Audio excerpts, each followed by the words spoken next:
What's up, guys? It's CognitivePit, and I'm going to be talking about the seasonal Crusader Condemn build. Now, once the first season is over, this build will be available on every character, non-seasonal characters as well, because the seasonal items will get moved over. Now, I'm making this video because I've seen quite a few videos on this, but not a lot of great explanation about why it's good, the gear you need specifically, and basically everything you need to make it function properly, and why. So the first thing I'm going to point out is the important part of the build, Freighter's Wrath, or Freighter's Wrath. This is the seasonal shield that came out for Crusader. So right now in 2.1 it's only available for seasonal Crusaders. Again, once the season's over, anyone can use it. Now the important thing about this is that it makes Condemn have no cooldown, but instead cost 40 Wrath. So that allows using Condemn more often. Now, that is the only required part of this build. You can make do without anything else. However, you'll be severely gimped, and you're really not going to want to do that. The second most important thing, tied with full of cons, because permanent Akarat's champion is unbelievably great. But I think that's the case for almost every Crusader build.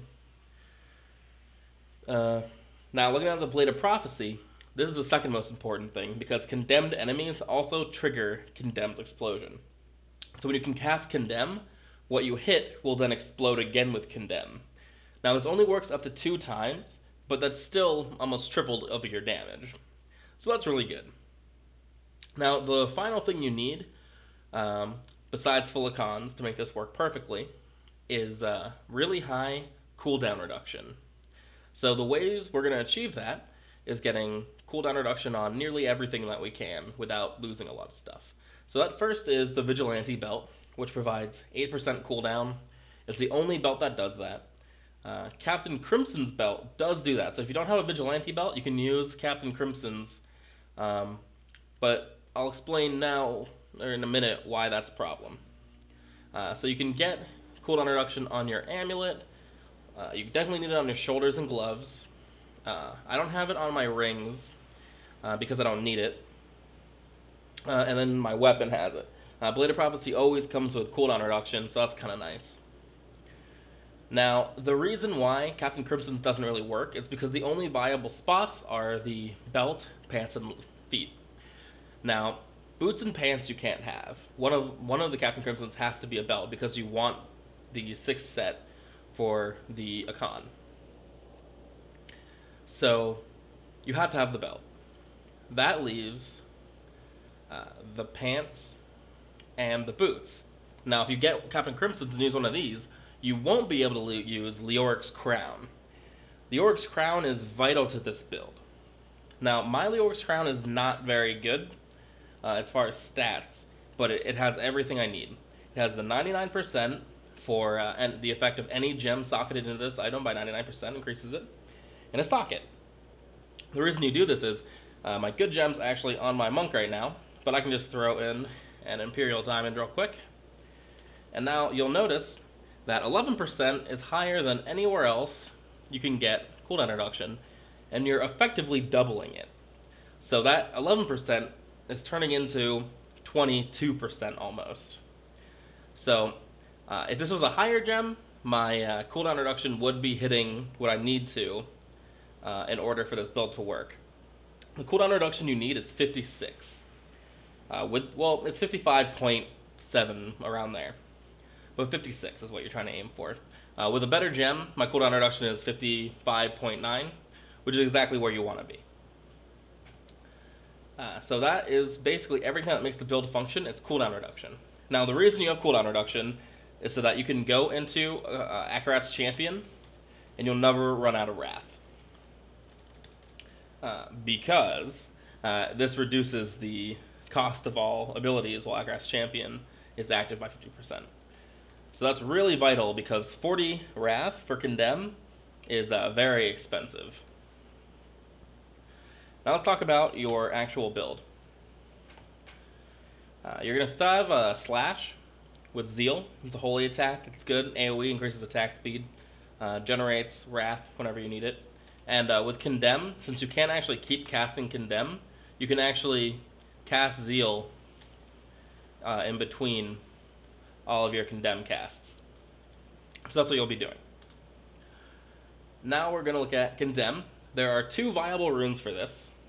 Unleashed, which I prefer just because of my playstyle, or Vacuum, which actually will keep the it'll keep the delay on it and pull things in. So it's sort of like a pseudo-explosive blast wizard where you'll run around casting it, and then they'll have the delay on there. So a lot of people are running that, but for general play, I think that Unleash is not only more enjoyable, it feels more active. It's also better for lower difficulty because you don't really want the delay when you're trying to kill something really small. Next, you're going to run Provoke. This is going to be your main Wrath generator. You're going to get Wrath from it whenever you need to, and you're going to run with Too Scared to Run. So that's going to reduce things' movement speed, but most importantly, it's going to reduce their attack for 4 seconds. So that helps your survivability, and it's just really great. It's a great skill. Absolutely run it. I use Steed Charge with Endurance. I've seen people not use Steed Charge at all, but I don't think that's correct. It can help you get out of sticky situations. And most importantly, it helps you speed up in rifts and greater rifts. So it's a pretty important skill. Now, Akarat's Champion. When you don't have a lot of cooldown, I've seen people using Rally because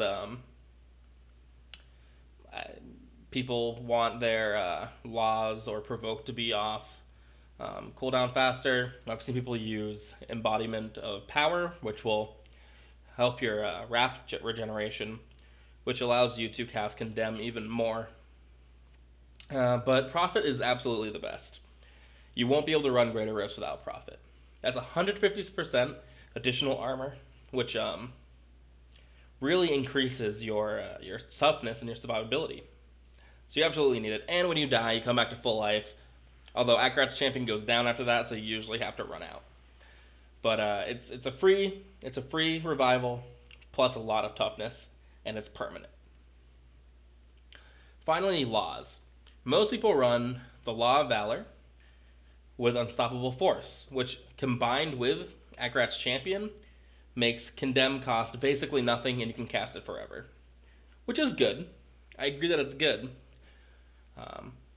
but I prefer, personally, I prefer the Law of Justice with a movable object. So this gives resistances, and when you activate it, it gives you extra resistances plus extra armor. Now what's really great about this is that you get into a play style that I personally enjoy, where I can actually start tanking things without having to run around or avoid things. So this kind of build will run up to GRF probably 35 with just toughness alone. When you start getting higher than that, things start one-shotting you more and more. It kind of becomes a problem to just stack on toughness. But up till GRF 35, having a lot of toughness is great because you have this easy, simple play style where you don't have to really think about a lot. You'll just provoke things towards you, kill them down with Condemn, hit your Law, and then you're perfectly fine. You'll take no damage. But it is definitely more popular to use the Unstoppable Force later on. And in lower rifts, it's good too. Next, we are going to look at the passives. Now, this also changes up a lot. I've seen people get rid of Long Arm of the Law and Holy Cause for Indestructible. Some people run Wrathful, but it's really not worth it. If they tell you to run Wrathful, that's like PTR crap. That is really not good at all. Indestructible is great because, like I said, you get one shot later on a lot. Personally, I prefer Long Arm of the Law because I really only go up to 35 G Rift. I don't plan on going any higher than that right now. So this increases the Law's active for 5 seconds. So your removable object is up a lot of the time. I think my cooldown is under 15 seconds for the Law. So you have about like 5 second downtime between 10 seconds of uptime. So it's pretty nice. Next, Heavenly Strength is required because you're going to be using the Blade of Prophecy and a shield, obviously. And then Finery is going to increase your strength, which is good for your damage and your toughness, obviously, as we all know. Now, looking at gems again really quick, I just wanted to state that I am using Resist All gems, just real weak ones. It's not that important. Just to get that extra toughness, because like I said, I really like the toughness. Strength gems are good too, or a mixture of them are really good. And with your legendary gems, 3 of them stand out a lot. Bane of the Powerful is really important. It gives you 15% extra damage against elites all the time. And at rank 25, that's 55 seconds of 20% increased damage, which is a lot. And that's generally the amount of time that'll take you to go between each elite pack. So 55 seconds is great. You don't really need to get that much higher. You can eventually, but 55 seconds is a lot. This is my terrible royal ring. It's actually level 61. So it's really not good. But it's got the stats I want. And you want to use Bane of the Traps. Not only is it give you a nice little movement speed aura, it also feeds into itself. So that aura allows you to trigger the extra damage against things that you're attacking. So 15 yards around you, everything will take 23.4% extra damage by you. So that in conjunction with Bane of the Powerful is a lot of extra damage. Then finally, you want to use Miranese. You don't have basically any single target damage, and while Condemn is very, very powerful, it's really not enough. And Miranese is going to do a ton of damage. You are holy, so you'll have holy damage on your bracers, and like me, I have it on my amulet. Although it's an amulet really isn't the best to have holy damage on it. It's probably better to have, if I wish my holy damage was crit chance, but can't have everything perfect. But yeah, this will give you a huge, huge bonus of single target damage. Happens a lot. Every 5 seconds, plus 15% chance on each hit. So very good. And that will actually be affected by your holy damage. So right, that's the build. Let me know if you have any questions about the build. As you can see, the actual damage it says you do is very low, but that really isn't the case. It's much higher than that. So what I'm going to do is show just a little bit of gameplay here.